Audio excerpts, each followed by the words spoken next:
오늘 말씀 제목은 몰라도 알 수 있다입니다. 오늘 함께 읽은 이 본문 엘리바스가 한 말이죠. 그래서 이 엘리바스의 말을 가만히 보니까 생각하여 보라, 죄 없이 망한 자가 누구인가, 정직한 자의 끊어짐이 어디 있는가, 이렇게 질문을 하고 있지 않습니까? 생각하여 보라는 것이죠. 그래서 오늘 함께 생각하여 보려고 합니다. 죄 없이 망한 사람이 있나? 정직한 사람이 끊어지는 경우가 있나? 이 질문 아닙니까? 그래서 엘리바스는 자신은 답을 알고 있다는 것입니다. 죄 없이 망한 자가 있나? 정직한 자의 끊어짐이 있나? 그래서 엘리바스가 생각한 답이 뭘까요? 없다는 것입니다. 즉 망한 사람은 다 죄가 있는 것이고 정직한 사람은 어려움을 당하지 않는다는 것이죠. 여러분은 어떻게 생각하십니까? 엘리바스의 의견에 동의하시나요? 저는 동의하지 않습니다. 왜요? 죄가 없어도 또 정직해도 어려움을 겪는 사람들이 있기 때문입니다. 물론 세상에 죄가 없는 사람 하나도 없죠. 근데 이제 보통 그렇게 신학적으로 따지는 거 말고 그래도 정직하게 살려고 노력하고 법 없이도 살 수 있는, 항상 그렇게 착하게 사는 사람들 많잖아요. 그런데 그런 사람들도 어려움을 당하는 경우가 있죠. 또 나쁜 사람들도 잘 먹고 잘 사는 경우가 있습니다. 나쁜 부자들도 있잖아요. 온갖 나쁜 짓을 일삼는데도 잘 먹고 잘 사는 사람들, 그런 사람들이 분명히 있지 않습니까? 그러니까 저는 이 엘리바스의 질문에 동의할 수가 없는 거예요. 이런 생각은 좀 문제가 많다고 봅니다. 그런데 교회 다니는 사람들 중에도 이렇게 생각하는 사람들이 꽤 많은 것 같습니다. 그래서 그것으로 인해 상처받는 사람들이 참 많지요.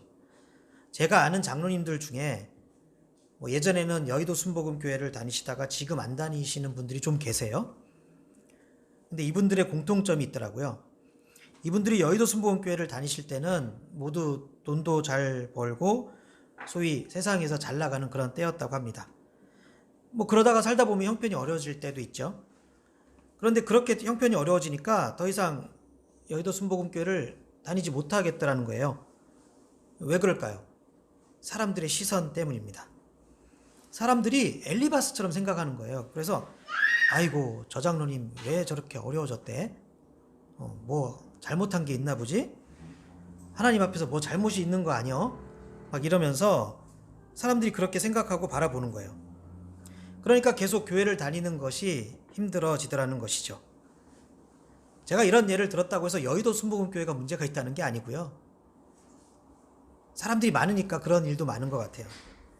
이거 어느 교회나 있는 문제죠. 또 제가 아는 분 중에는 똑같은 이유로 교회를 다니다가 안 나간 온누리 교회 다니시던 분들도 있고 그렇습니다. 그러니까 이건 교회의 문제가 아니라 그러한 생각을 가지고 있는 게 문제라는 것이죠. 엘리바스와 같은 성도들이, 교인들이 많다는 것입니다. 엘리바스의 말은 어떻게 보면 참 옳아 보입니다. 완전히 틀린 말은 아니죠. 그런데 틀렸다는 것이에요. 왜? 고난의 원인은 반드시 어떤 죄 때문만이 아니기 때문입니다. 그렇기 때문에 욥기가 이제 우리에게 교훈하고 있는 것이 있죠. 고난이란 무엇인가 라는 것을 교훈해주고 있는 것입니다. 고난은 정말 죄에 있는 사람만 받는 것인가? 정직하지 않은 사람만 고난받는 것인가? 그 문제를 이야기해주고 있는 게 욥기예요. 그래서 모든 고난이 꼭 죄 때문만은 아니라는 것입니다. 그리고 우리가 모든 고난에 대해서 다 이해할 수가 없다는 것입니다. 욥도 지금 이해할 수가 없잖아요. 자기에게 닥친 고난의 원인을 몰라서 괴로워하고 있는 것을 보게 됩니다. 친구들은 다 욥의 죄 때문에 그렇다고 하는데 이 본인이 생각할 때는 죄를 찾을 수가 없는 거예요. 그래서 찾아보려고 하고 그래도 내가 좀 그런 거 있지 않나 막 생각해도 그래도 이 정도까지 이렇게 엄청난 재앙이 닥칠 만한 일은 내가 하지 않았는데 이런 생각을 하고 헷갈려하는 것입니다. 우리는 알고 있죠. 여러분과 저는 알고 있죠. 욥이 왜 이런 고난을 당하는지. 그러니까 인간은 모두가 다 이렇게 무지하다는 것입니다. 인간들의 한계가 있다는 것이죠. 그렇기 때문에 우리가 어떤 큰 고난을 당하게 되면 어떨 때는 이유를 알 때가 있어요. 뭐 정말 내가 잘못해갖고 이거 정말 하나님 앞에 징계당하는구나 이렇게 깨달을 때도 있습니다. 하지만 또 어떨 때는 고난을 당해도 그 이유를 모를 수도 있다는 것입니다. 자, 그렇다면 우리는 왜 이렇게 헷갈리게 살아야 될까요? 이 이유가 뭘까요? 그것은 바로 하나님의 섭리 때문입니다. 하나님의 섭리. 하나님께서 어떤 뜻을 가지시고 펼치시는 그런 거를 섭리라고 해요. 섭리. 그런데 우리는 그 하나님의 섭리에 대해서 일부 이해할 수 있는 것이 조금은 있어도 이해하지 못하는 게 더 많습니다. 하나님이 하시는 일. 하나님이 어떤 생각을 가지시고 어떤 계획을 가지시고 어떻게 일을 펼치시는가, 이것은 거의 다 우리가 알 수가 없어요. 그게 우리의 한계예요. 그러니 우리가 이 인생에서 펼쳐지는 고난들에 대해서도 이해할 수가 없는 것이죠. 그렇기 때문에 사실 모르는 것은 비정상이 아니고 모르는 것이 정상입니다. 몰라야 정상이에요. 그런 맥락에서 욥기는 어떻게 보면 바보들의 대화라고도 할 수 있어요. 욥도 그렇고 친구들도 그렇고 지금 서로 제대로 아는 거 없으면서 서로 계속 말싸움하고 있잖아요. 가만 보면 이 바보들의 행진이죠. 바보들의 행진, 이거 되게 옛날 사람이나 할 수 있는 말인데, 네, 내가 말하고도 그러네. 여기 지금 뭔 소린가 하는 사람들도 있을 텐데 그런 게 있어요. 그래서 욥기 15장에도 보면요, 이 엘리바스가 말하는 것 좀 보세요. 엘리바스가 이렇게 말해요. 말싸움 계속하다가 네가 아는 것을 우리가 알지 못하는 것이 무엇이냐? 네가 깨달은 것을 우리가 소유하지 못한 것이 무엇이냐? 우리 중에는 머리가 흰 사람도 있고 연로한 사람도 있고 네 아버지보다 나이가 많은 사람도 있느니라. 아주 난리가 아니죠. 이거 지금 뭐예요? 속된 말로 민증 까자 이거예요. 말하다가 우리 왜 막히면 그러잖아요. 너 몇 살이야? 지금 그러는 거예요. 우리가 너보다 더 살아서 살면 더 살았어. 이러면서 지금. 자, 우리는 욥기를 통해서 이런 대화를 봅니다. 참 답답하죠. 내용도 되게 길어요, 대화가. 뭐 지루하잖아요. 근데 왜 이렇게 바보들의 대화를 길게 기록했고 우리가 그것을 보고 있는가? 현실을 알라는 거예요. 하나님의 섭리를 안다는 것이 이렇게 불가능하다. 그 똑똑한 사람들, 지혜자들이 모여서 이렇게 대화를 하는데도 우리는 보면서 막 한심하죠. 아무도 아는 사람 없어. 맞추는 사람 없어. 사탄이 하나님 앞에 저 욥이 뭐 어려운 일 당하면 저렇게 믿겠습니까? 하나님이 아닐걸 너 한번 그럼 실험해 볼래? 뭐 이런 일에 대해서 아는 사람 아무도 없잖아요 지금.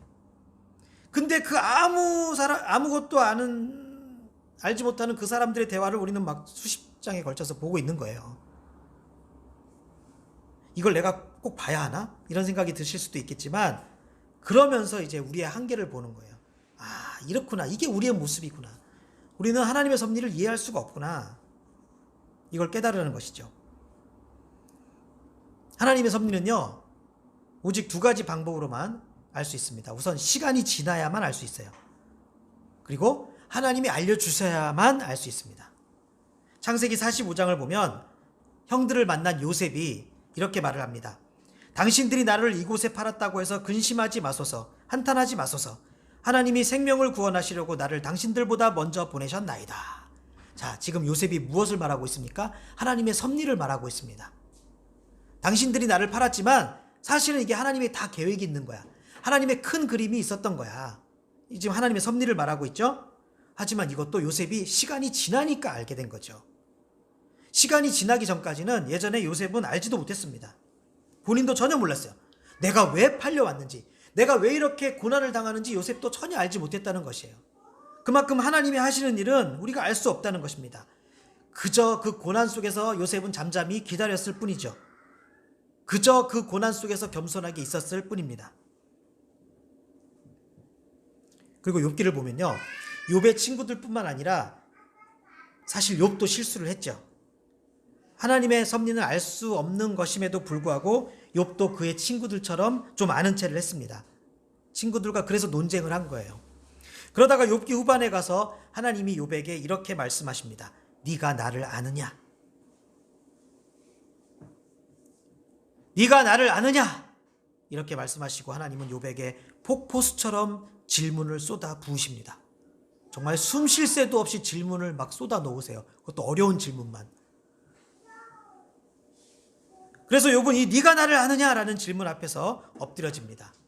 마치 바울이 예수님께서 나는 네가 핍박하는 예수다 이 말에 엎드려졌듯이, 또 베드로가 닭 울기 전에 네가 3번 나를 부인하리라 이 말씀이 떠올라져서 엎드려졌듯이 욥도 하나님의 이 질문 앞에서 엎드려져서 회개를 하게 됩니다. 어떤 회개를 했을까요? 하나님의 섭리에 대해서 아는 체를 했다는 거. 그 죄에 대한 회개를 합니다. 그래서 욥은 그때 비로소 깨닫게 되지요. 하나님은 우리의 생각과 우리의 기준으로 제한받는 분이 아니시라는 것. 그럼에도 불구하고 우리가 교만의 극치를 보였다는 것, 그것을 깨닫게 됩니다. 그래서 여러분, 우리도 조심해야 돼요. 하나님이 하시는 일을 다 알 수 없습니다. 그런데 그걸 아는 채 했다가 무슨 죄를 짓게 되냐? 교만의 죄를 짓게 된다는 거예요. 전도서 11장 5절을 보면 이렇게 말씀하십니다. 바람의 길이 어떠함과 아이 벤 자의 태에서 뼈가 어떻게 자라는지를 네가 알지 못함 같이 만사를 성취하시는 하나님의 일을 네가 알지 못하느니라. 우리는 하나님의 섭리를 도저히 알 수 없다는 뜻입니다. 그저 하나님이 보여주실 때만 볼 수 있는 것이고 하나님이 알려주실 때만 알 수 있다는 것입니다. 자, 그러니까 우리에게 필요한 것이 뭐겠어요? 단정하지 않는 거예요. 뭘 예단하지 않는 거예요. 그리고 겸손이 필요합니다. 시간이 지나야만 알 수 있으니까 그저 잠잠히 인내해야 된다는 것입니다. 또 하나님이 알려주셔야만 알 수 있는 것이니까 우리는 그저 겸손해야 된다는 것이죠. 그래서 오늘 이 본문의 엘리바스의 말은요, 반은 맞고 반은 틀린 거예요. 그런데 이제 나중에 보면요, 이 엘리바스의 부족한 말에 이 부족함을 채워주는 말이 등장합니다. 욥의 입에서 나왔어요. 한번 성경 찾아보실까요? 욥기 23장.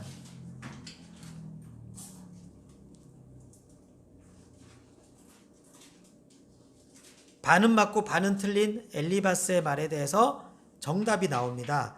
욥기 23장 10절.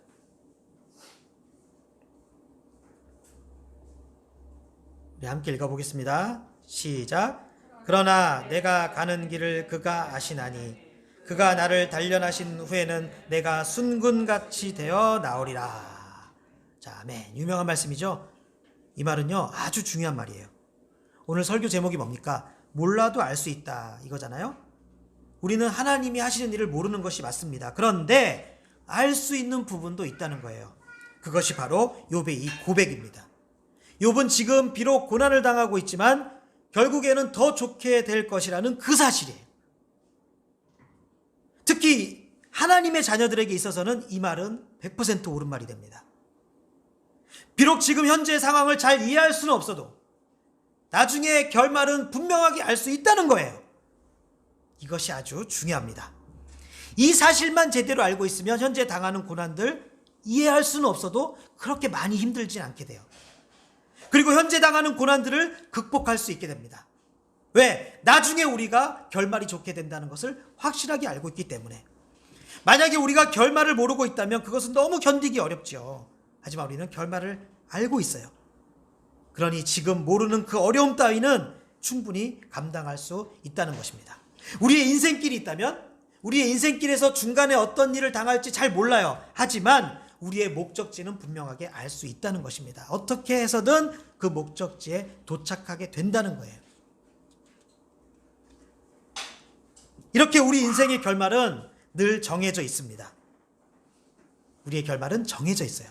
그리고 이렇게 우리의 결말이 정해져 있다는 것을 가장 강조하고 있는 성경이 하나 더 있습니다. 요한계시록이에요. 요한계시록. 요한계시록을 보시면 정말 여러 가지 일들이 펼쳐지고 있죠. 7 나팔의 재앙, 7 대접의 재앙, 무서운 재앙들이 나오고요.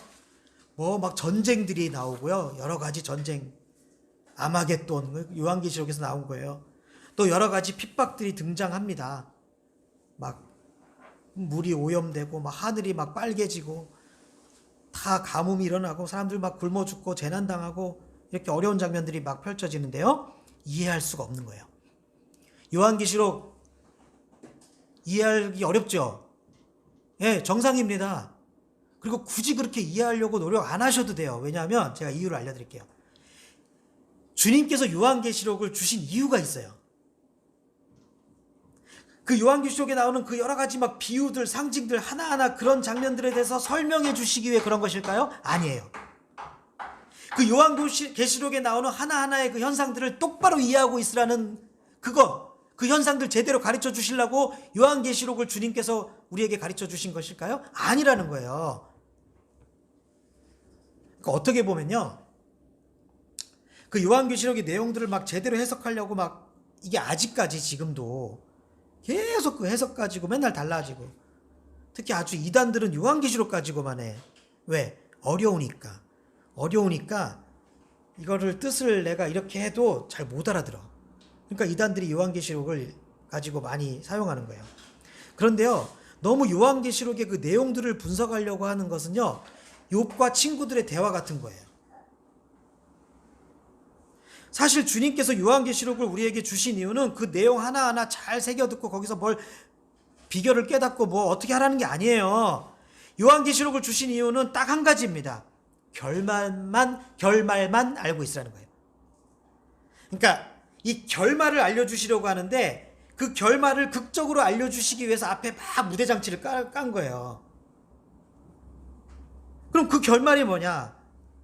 결국 교회가 승리한다.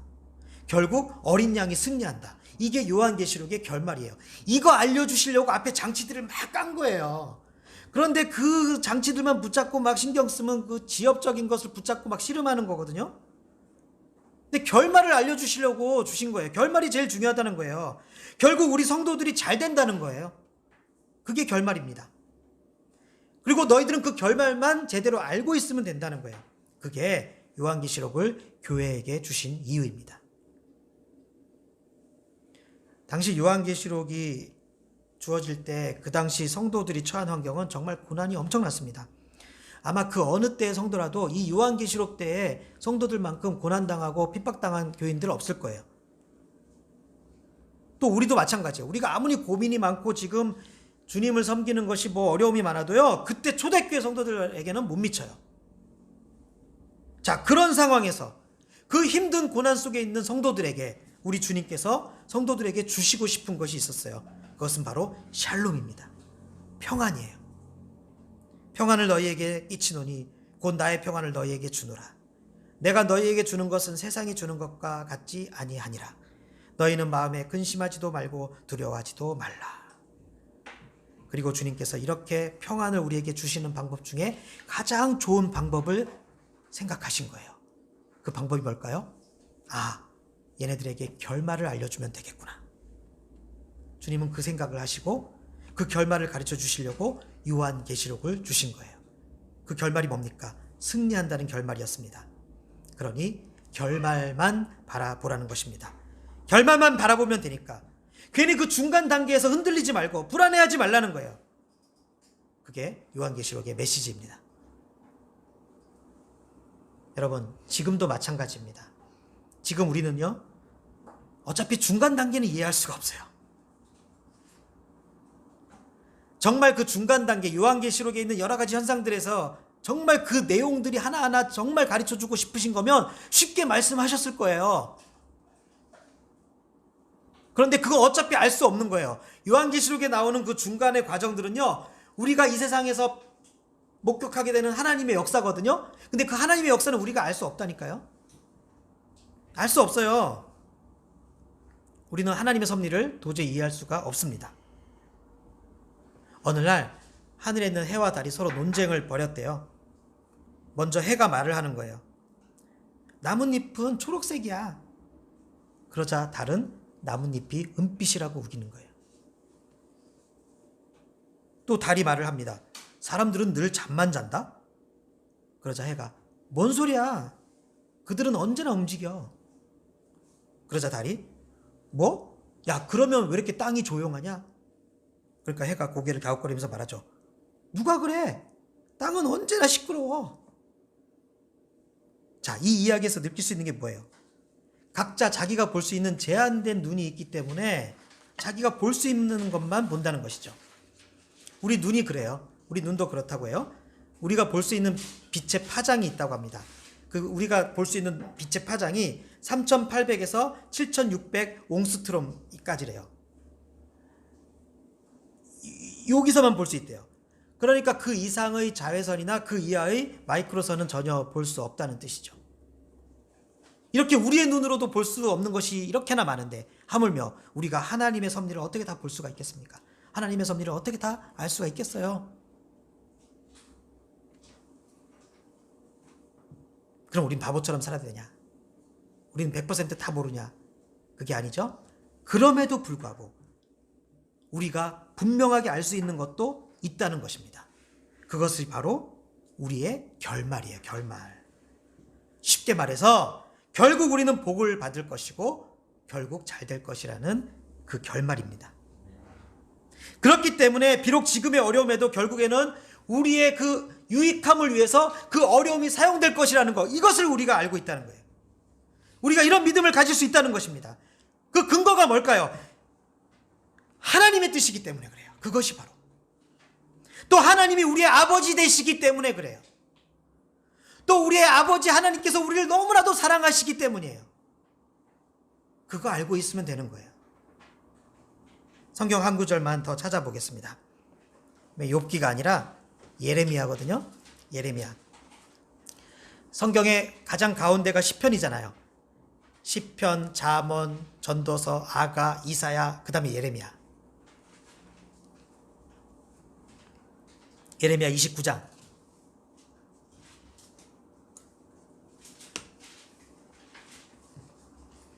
예레미야 29장 11절. 이사야 다음에 예레미야. 예레미야 29장 11절 찾으셨으면 11절 같이 읽겠습니다. 시작. 여호와의 말씀이니라. 너희를 향한 나의 생각을 내가 아나니 평안이요 재앙이 아니니라. 너희에게 미래와 희망을 주는 것이니라. 자, 하나님의 뜻이 분명하게 선포되고 있지 않습니까? 그럼 이런 하나님의 뜻을 들었으면 우리가 어떻게 해야 될까요? 그 뒤에 계속 나와요. 12절 13절도 읽겠습니다. 시작. 너희가 내게 부르짖으며 내게 와서 기도하면 내가 너희들의 기도를 들을 것이요 너희가 온 마음으로 나를 구하면 나를 찾을 것이요 나를 만나리라. 자, 무슨 뜻입니까? 불안해하지 말고 염려하지 말고 슬퍼하지 말고 그저 편안하게 기다리면서 기도하라는 뜻이에요. 그러면 응답해 주겠다는 거예요. 그러면 만나 주겠다는 거예요.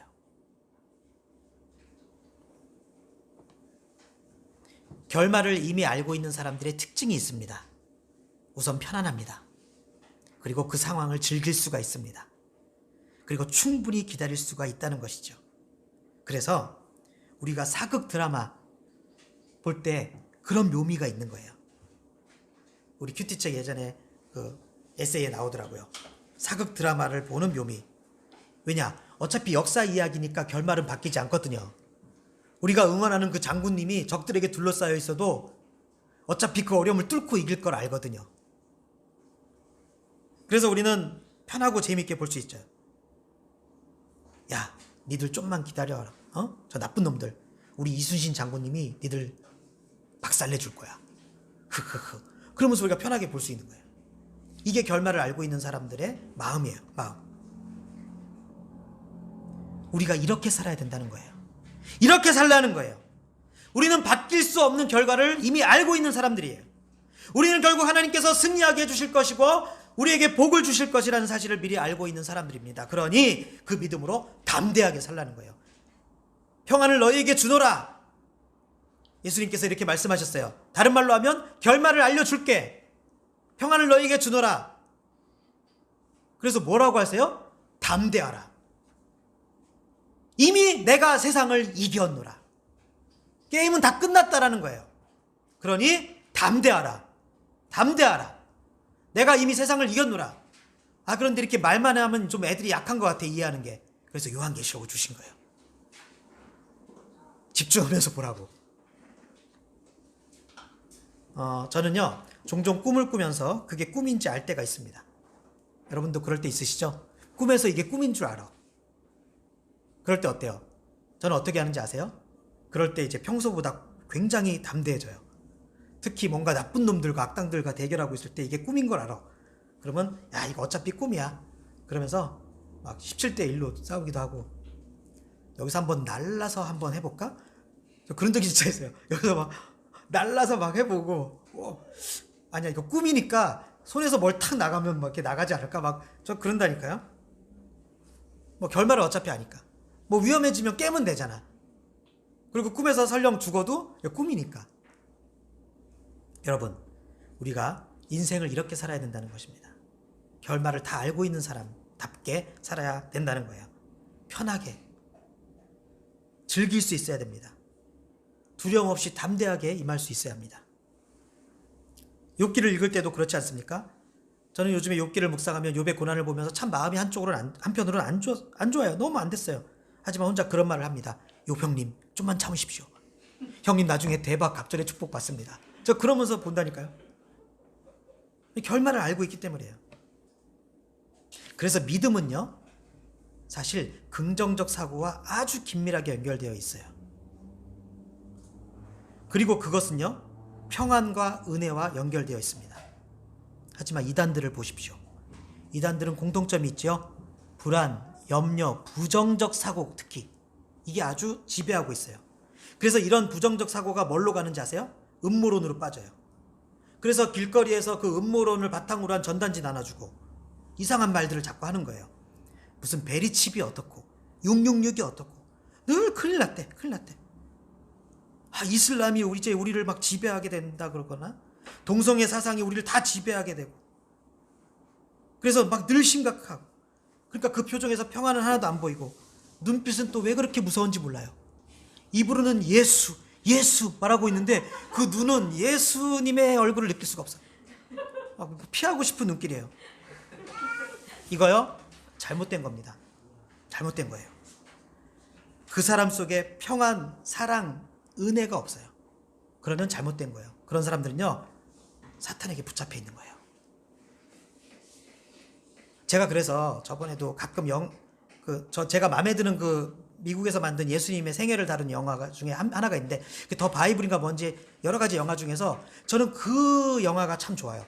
예수님이 그렇게 많이 웃으세요. 제가 옛날에 어렸을 때부터 보던 그 영화에는 예수님은 항상 이렇게 진지하고 막 그런, 아직도 기억나요. 저도 제가 예지만 할 때 막 그 극장 가서 영화 봤는데 막 호랑이가 나타나는데 예수님이 막 강렬한 눈빛으로 호랑이를 쳐다보니까 호랑이가 막 이렇게, 예수님 언제나 눈빛이, 그런데 제가 그 바이블인가 그 영화에서는 예수님이 그렇게 웃으세요. 그리고 성화 있잖아요. 예수님 언제나 점잖은 얼굴로 있는데 요즘엔 그런 그림도 가끔 있는데 예수님 웃는 얼굴 하신 그림도 하나 있어요. 저는 그게 참 좋아요. 진짜 예수님이 그렇게 막 인상 쓰고 항상 그러셨을까? 저는 안 그러셨을 것 같아요. 예수님 잘 웃고 평화롭고 그 얼굴이 좋으셨을 것 같아요. 우리 그거 알아야 된다는 거예요. 그런데 그 사람들, 그 이단 사상, 이상한 사상들에 잡혀 있는 사람들, 부정적인 사고에 붙잡혀 있는 사람들은요, 잘못된 거예요. 솔직히 말해서 그들이 말하는 대규모의 박해가 벌어지면 어때요? 그냥 순교하면 되죠. 정말 그렇게 되면 왜 근데 미리 그렇게 지금부터 그냥 그쪽에 꽂혀갖고 미리 상상하고 막 걱정하고 그러냐는 거예요. 주님도 내일은 내일 염려하라 그랬는데. 그러니까 이단되죠. 현재 우리는 지금 아무것도 염려하지 말고 막 긍정의 힘으로 그야말로 막 힘차게 사역할 것들이 막 세상에 수두룩한데, 또 복음과 사랑을 전파해야 될 사람들이 막 넘쳐나는데 왜 그러고 있느냐는 거예요. 이슬람, 아랍인들 전도하면 되죠. 동성애자들도 전도하면 되죠. 뭐 다원주의 사상, 반기독교적인 사상 가진 사람들 무서워. 뭐가 무서워요? 그들도 하나님이 변화시켜 주시면 하나님의 사람이 돼갖고 복음 전하는 거예요. 지금 아직 돌아가시지 않았지만 누구야? 갑자기 성함이 생각이 안 나네. 지성에서 영성으로. 이현영 교수. 정말 대표적인 반기독교적인 정말 세상의 모든 걸 알고 있다는 그 학자, 그분도 하나님이 탁 만지시니까 꼬꾸라져 갖고 복음 전하잖아요. 예수 믿는 사람들 다 죽이겠다고 쫓아다니던 바울도 다메섹 도상에서 주님 만나니까 엎드러지잖아요. 변화되잖아요. 그래서 여러분이 명심하셔야 될 것이 뭐냐면 교회나 성경이 관련되어 있다고 다 옳은 것이 아니라는 사실입니다. 사탄은 언제나 그런 식으로 우리를 속여요. 그래서 분별이 중요하죠. 그래서 여러분 분별하는 팁, 나를 염려로 이끌고 나를 부정적 사고로 이끌고 그래서 내가 씩씩하게 살아가지 못하고 나를 자꾸 움츠리게 만드는 거, 그 배후에 사탄이 있는 겁니다. 이단들이 왜 그렇게 하는지 아세요? 자꾸 불안을 조성해서 사람들을 통제하려고 하는 거예요. 반면에 특히 축복을 많이 경험했던 사역자들의 메시지를 보세요. 대표적인 몇 개만 볼까요? 조용기 목사님의 할 수 있다, 하면 된다, 해보자. 또 뭐 조엘 오스틴, 긍정의 힘, 긍정의 힘. 자, 메시지의 결이 확 다르죠. 물론 그분들에 대해서 비난도 하고 뭐 그게 다 경영 전략이다, 목회 전략이다 이렇게 비난하는 사람들이 많은데요. 저는 그렇게 보지 않습니다. 제가 그분들이 왜 그런지 알려드릴게요. 저도 옛날에 그런 줄 알았어. 근데 그게 전략으로 되는 게 아니에요. 그분들이 왜 그러냐면 자기들이 경험해봐서 그런 거예요. 축복을 받아보니까 알겠다는 거예요. 사역을 하면서 놀라운 하나님의 능력과 역사를 체험해 보니까 알겠다는 거예요. 뭐 사탄이 뭘로 교회를 망하게 하고 말세가 어떠고 그런 위협과 음모론에 대해서 신경 쓸 시간이 없다는 거예요. 시간이. 그분들은 왜?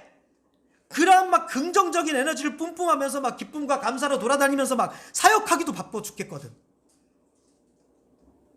반면에 할 일 없는 사역자들 보세요. 맨날 유튜브나 뒤지면서 말세의 징조, 정부의 기독교 탄압, 뭐 일루미나티가 어떻고 지금 뭐가 있고 뭐 칩이 어떻게 들어가고 동성애, 이슬람이 어떻고 큰일이네 큰일이네 맨날 이러면서. 여러분 오늘 제가 하는 말 잘 들으시기 바랍니다. 지금 이 정부에 사탄의 세력이 있습니다. 여러분 하나님 지금 경고하십니다. 맨날 이렇게 동영상이나 찍고 여러분 그런 거 보지 마세요. 그리고 여기저기 가갖고 막 손가락이 지나도록 댓글 달고 그러고 앉아있는 거예요. 진짜 이거 뭐예요 이게. 앞으로 뭐가 어떻게 되고 뭐 어떻게, 그럴 새가 어딨냐고요 지금. 막 하나님의 놀라운 역사를 경험하고 살기도 바쁜데 우리는 지금 모르는 것이 많습니다. 하지만 분명히 확실히 알 수 있는 것도 있어요. 그게 뭐라고요? 하나님께서 하시는 일의 방향. 우리가 하나님이 하시는 일의 방식은 몰라도 방향은 알 수 있습니다. 그래서 우리가 알 수 있는 하나님의 일하심의 특징이 있습니다. 사자성어로 표현하면 세옹지마, 또 전화위복. 이게 하나님이 일하시는 특징이에요. 이 뜻은 시간 관계상 설명 안 드릴게요. 혹시 모르시는 분 있다면 찾아보세요 나중에. 간단하게 말씀드릴까요? 결론은 언제나 해피엔딩이다. 그것이 하나님 섭리의 방향이라는 것이요. 저는 또 마침 지난주에 우리 허집사님이 예배 마치고 이야기하시는 거 보고 제가 참 은혜가 되었어요. 성경을 묵상하면서 요즘 뭐 깨달은 이런 걸 깨달았다 이렇게 얘기를 해주시는데요. 이 오늘 설교하고도 참 연결이 되더라고요. 이 창세기를 보면 온 땅에 흉년 들잖아요. 그때 야곱의 집에도 비상이 걸렸습니다. 그래서 자식들을 애굽 땅으로 보내요. 식량 좀 구해오라고. 온 집안이 지금 고난 속에 빠지게 돼요. 하지만 그때 그 같은 시기에 하나님은 이미 요셉을 애굽에 보내셔서 이 가족들이 당하고 있는 어려움을 해결할 방법을 다 작업하고 계셨다는 거예요. 자, 그것이 바로 하나님의 섭리 아닙니까? 그것이 바로 우리 인생길 아닙니까? 우리가 비록 지금은 모르고 또 우리가 비록 지금 겪고 있는 그런 어려움들이 있지만 그 속에서도 하나님은 쉬지 않고 일을 하시면서 한쪽에서 우리를 위한 선물과 축복을 준비하고 계신다는 거예요. 한쪽에서 우리가 당하고 있는 그 위기를 해결하기 위한 반전 카드를 준비하고 계신다는 거예요. 그것도 열심히, 하나님의 열심히 이것을 이룬다는 것입니다. 그러니까 우리는 물론 그 방법은 알 수 없지만 어쨌든 그 방향만 알고 있으면 되잖아요. 꼭 내가 어떻게 해야 되는 거 그 방법까지 다 알아야 돼요? 야곱이 막 하나님을 원망했겠네? 어쩜 하나님 그러실 수가 있어요? 요셉 죽은 줄 알았잖아요. 그 요셉이 그렇게 준비하고 있었다는 거 좀 알려주시면 안 돼요? 그러면서 막 하나님 욕을 했겠냐고요. 그게 아니죠. 야곱이 어떻게 했을까요? 찬송하리로다 그랬겠죠. 그의 생각은 깊고 넓도다. 우리가 깨닫지 못하던도다. 이렇게 그냥 고백하고 할렐루야 나오는 것이 마땅한 성도의 반응 아닙니까? 우리는 결론만 알고 있으면 돼요. 그러면 염려할 필요 없다는 것입니다. 그저 기도하면서 기다리면 되는 것입니다. 우리가 살고 있는 또 앞으로 살아갈 우리의 인생의 성격을 정의하자면 오늘 설교의 제목과 같습니다. 몰라도 알 수 있다는 것입니다. 조금 더 구체적으로 정의를 해보자면 과정은 몰라도 결과는 알 수 있다는 것이죠. 우리는 오늘 엘리바스의 말에 대해서 어떻게 평가할 수 있을까요? 어이 엘리바스야, 뭐 이렇게 다 아는 체 하냐. 그렇게 욥을 절망의 나락으로 떨어뜨리려고 하지 마라. 뭐 안다고 이렇게 까부냐 이러지 않겠습니까? 지금 엘리바스는요, 이제 곧 갑절의 축복을 받게 될 그 욥을 시기하는 그 사탄의 전략에 그냥 말려들고 만 거예요. 아는 체 하다가. 하지만 다행히 욥이 믿음의 사람이었죠. 그러니까 그러나 내가 가는 길을 그가 아시나니 그가 나를 단련하신 후에는 내가 순금같이 되어 나오리라. 이런 믿음의 고백을 할 수 있었던 것입니다. 이제 오늘의 말씀을 기억하면서 앞으로 우리 인생길에서 이해할 수 없는 그런 어려움들이 닥치더라도 우리 모두 하나님의 섭리를 생각하시면서 불안해하지 않으셨으면 좋겠습니다. 또한 나를 너무도 사랑하시는 그 하나님께서 어떻게 하신다고요? 나를 결국 좋게 만들어 주실 것이라는 그것을 확실히 믿으시기 바랍니다. 그래서 언제나 평안한 마음으로 담대하게 걸어나가는 우리 보드미들이 될 수 있기를 예수님의 이름으로 축원합니다.